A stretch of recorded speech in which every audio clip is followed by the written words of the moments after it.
My dad always favored my cousin over me because I was a mistake for him. He chose to fund my cousin's college tuition and ruined my career by not giving me anything. But karma had different plans. I never thought I'd be sharing this story, but here I am. I'm a 28-year-old guy who's had a pretty rough go of it, especially when it comes to family. My mom died giving birth to me, which I guess set the tone for my relationship with my dad. He never really got over it and always treated me like I was the reason she was gone. I don't have any memories of my mom, obviously, but I've heard stories from relatives about how excited she was to have me. Apparently, she'd always wanted to be a mother and had struggled with fertility issues for years before finally getting pregnant with me. It makes the whole situation even more tragic, I think. She finally got her wish, only to have it cut short. Growing up, our house was filled with photos of my mom. My dad kept everything exactly as she'd left it, like some kind of shrine. Her clothes still hung in the closet, her books still lined the shelves. It was like living with a ghost. I used to sneak into his room sometimes, just to touch her things, trying to form some connection with this woman I'd never know. My dad, on the other hand, was a different story. He was physically present, but emotionally, he might as well have been on another planet. He'd go through the motions of parenting, making sure I was fed, clothed, and got to school on time. But there was never any warmth or affection. No hugs, no I love yous, not even a pat on the back for a job well done. I always felt like an outsider in my own home. Dad would barely look at me most days, let alone talk to me. When he did speak to me, it was usually to criticize or compare me to my cousin Jake. Jake's dad, my uncle, passed away in a car accident when Jake was 7, so my dad kind of took him under his wing. I remember the day we got the news about my uncle. It was a rainy Tuesday afternoon, and I was doing homework at the kitchen table when the phone rang. My dad answered, and I watched his face crumple as he listened to whoever was on the other end. That was the first and only time I ever saw my dad cry. He hung up the phone, sat down heavily at the table, and just stared into space for what felt like hours. After that, Jake started spending a lot more time at our house. At first, I was excited. I thought maybe having another kid around would make things more fun, maybe even bring my dad out of his shell a bit. But it didn't take long for me to realize that Jake's presence only highlighted the void in my relationship with my dad. He'd always say things like, "Why can't you be more like Jake?" Or, "Jake would never do that." It was like Jake was the son he always wanted, and I was just there. Jake was athletic, outgoing, and charismatic, everything I wasn't. Where I was bookish and introverted, Jake was the life of the party. My dad ate it up. I tried so hard to get my dad's approval. I joined every sports team, got good grades, even tried to learn about his hobbies, but nothing ever seemed to be enough. Meanwhile, Jake could do no wrong in my dad's eyes. He'd praise Jake for the smallest things, while my achievements went unnoticed. There was this one time when I was about 12, and I won a science fair at school. I'd spent weeks working on my project, a complex model of the solar system that actually moved. I was so excited to tell my dad, thinking maybe this would finally make him proud. When I got home, I found him in the living room, laughing and chatting with Jake about some football game. I tried to tell him about my win, but he just nodded and went right back to talking to Jake. It was like I wasn't even there. As we got older, the favoritism only got worse. Jake and I were in the same grade, so we were always being compared. In high school, I actually outperformed Jake academically, but my dad would always find ways to downplay my accomplishments. He'd say things like, "Well, Jake's got more important things to focus on than just grades." I remember one parent-teacher conference where my English teacher was raving about an essay I'd written. She told my dad it was one of the best she'd ever read from a student my age, and that she thought I had a real future as a writer. My dad just grunted and asked if this would help me get a sports scholarship. The teacher looked confused, and I felt my face burning with embarrassment. Despite everything, there was a part of me that still hoped things would change. I thought maybe if I could just find the right thing, the magic key that would unlock my dad's affection, everything would be okay. I spent my entire childhood and teenage years chasing that impossible goal. The real kicker came when it was time for college.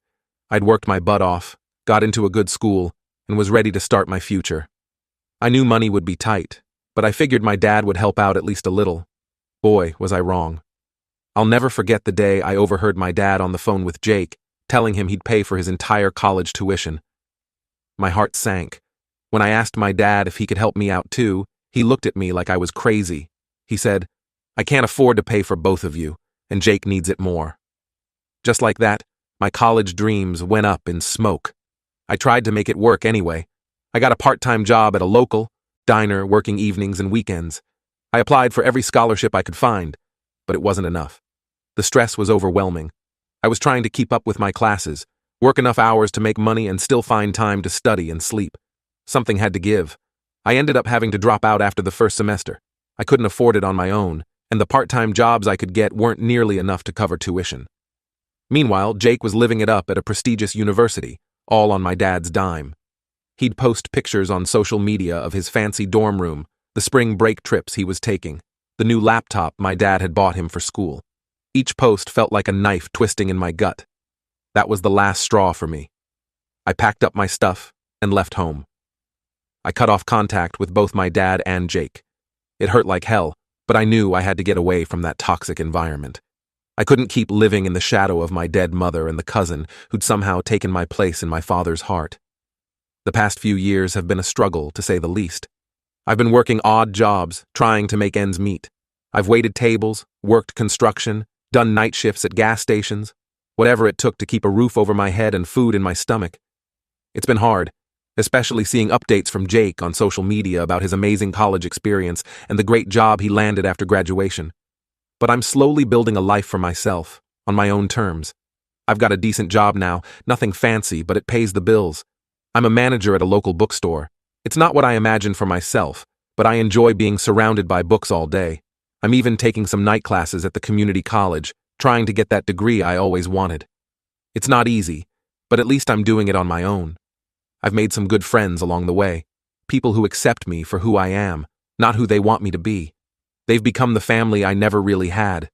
We have weekly game nights, go on camping trips when we can afford it, and are there for each other through thick and thin. It's not perfect, but it's mine, and that means something. I thought I'd left all that family drama behind me, but life has a funny way of throwing curveballs when you least expect them. Yesterday, I got a call from a number I didn't recognize. When I answered, I was shocked to hear my dad's voice on the other end. It's been 3 years since we last spoke, and now he's reaching out for help. I'm not sure how to feel about this, but I know one thing for sure. I'm not that same kid desperate for his approval anymore. Update 1. It's been a week since my dad's unexpected call, and I'm still processing everything that happened. When I heard his voice on the phone, it brought back a flood of memories, most of them not so great. He sounded different, though, older, more tired, and desperate. He started off with small talk, asking how I was doing. It felt weird and forced, like he was trying to pretend the last few years hadn't happened. Then he got to the real reason for his call. He needed money. A lot of money. At first, I was too shocked to respond. This man, who had never given me a dime for college, who had chosen my cousin over me time and time again, was now asking me for financial help. The irony wasn't lost on me. When I finally found my voice, I asked him why he was coming to me. What about Jake, his golden boy? Shouldn't he be the one to help out? My dad got quiet for a moment, then mumbled something about Jake being busy with his new job and not having the means to help right now. I couldn't help but laugh. After years of being told how much better Jake was, how he deserved the opportunities I didn't, now I was supposed to be the one to step up? I told my dad exactly what I thought about that idea. I suggested he go talk to Jake instead, since he was always the favorite anyway. There was a long silence on the other end of the line. Then my dad started to say something about how he regretted some of the choices he'd made, how he wanted to make things right. But I cut him off. I told him it was too little, too late. I'd spent years trying to earn his love and approval, and now that he needed something from me, he was ready to play the remorseful father. I ended the call shortly after that. As soon as I hung up, I felt a mix of emotions wash over me. Part of me felt guilty for turning him away. After all, he was still my father. But a bigger part of me felt relieved. For the first time, I'd stood up for myself against him. I didn't cave in to the need for his approval that had driven me for so long. The next few days were tough. I kept replaying the conversation in my head, wondering if I'd done the right thing. I thought about all the times I'd needed help and he wasn't there for me. The college tuition, sure, but it was more than that. All the little moments where a kid needs their dad, School events, advice about girls, learning to drive. He'd been absent for all of it. I remembered my first heartbreak when I was 16. Her name was Sarah, and I thought she was the one. We'd been dating for 6 months when she broke up with me for one of the football players. I was devastated. I came home that day, eyes red from crying, and my dad was in his usual spot on the couch watching TV. He barely looked up when I walked in. I stood there for a moment, hoping he'd ask what was wrong, but he just grunted and told me I was blocking the screen. I went to my room and cried myself to sleep that night, or the time I got my driver's license. Most of my friends' dads had taught them how to drive, but not mine. I had to beg my neighbor, Mr. Johnson, to teach me. When I finally passed the test, I came home excited to share the news. My dad was in the garage, working on his car with Jake. I showed them my new license, and Jake congratulated me. My dad just nodded and went back to explaining something about the engine to Jake. I don't think he ever let me drive his car. I also couldn't help but wonder what kind of trouble he was in that he needed to ask me for money. My dad had always been proud, almost to a fault. For him to reach out like this, it must be serious. Despite everything, a small part of me was worried about him. But then I remembered all the times I'd been worried about my own future, struggling to make ends meet after having to drop out of college. Where was his concern then? I'd had to figure things out on my own, and I did. I built a life for myself, without his help. Why should I rush to his aid now? I thought about my first year after leaving home. I'd moved to a new city where nobody knew me, determined to start fresh. I found a tiny studio apartment that I could barely afford and took any job I could get. I worked as a janitor during the day and a bartender at night. I was exhausted all the time, but I was making it on my own. There were nights when I'd come home from my shift at the bar, feet aching, smelling of beer and cigarettes, and I'd wonder if I'd made a mistake. Maybe I should have swallowed my pride and stayed at home, tried to make things work with my dad. But then I'd remember the constant comparisons, the feeling of never being good enough, and I knew I'd made the right choice. As the days passed, I started to feel more confident in my decision. I realized that by not giving in to his request, I was finally setting a boundary. I was showing him that I'm not the same kid he could push around and ignore. I'm an adult now, making my own choices, and I don't owe him anything. Still, curiosity was getting the better of me. What exactly had led to this situation? Why was Jake, the golden child, suddenly unable or unwilling to help? I found myself tempted to do a little digging, to find out what was really going on with my father and cousin. But I hesitated. Did I really want to open that can of worms? Was it worth potentially stirring up all that old pain and resentment? I thought about reaching out to my aunt, Jake's mom. She'd always been kind to me, even if she was a bit distant. Maybe she would know what was going on. But then I remembered the last time I saw her, at a family gathering just before I left home. She'd hugged Jake goodbye, telling him how proud she was of him for getting into such a good college. When it was my turn to leave, she just gave me a weak smile and a pat on the shoulder. I decided against calling her. As I write this update, I'm still unsure about what to do next. Part of me wants to leave the past in the past and continue focusing on my own life and growth. But another part can't help but wonder what's really going on with my dad and Jake. I guess only time will tell if I decide to investigate further or if I'll let sleeping dogs lie. Update 2.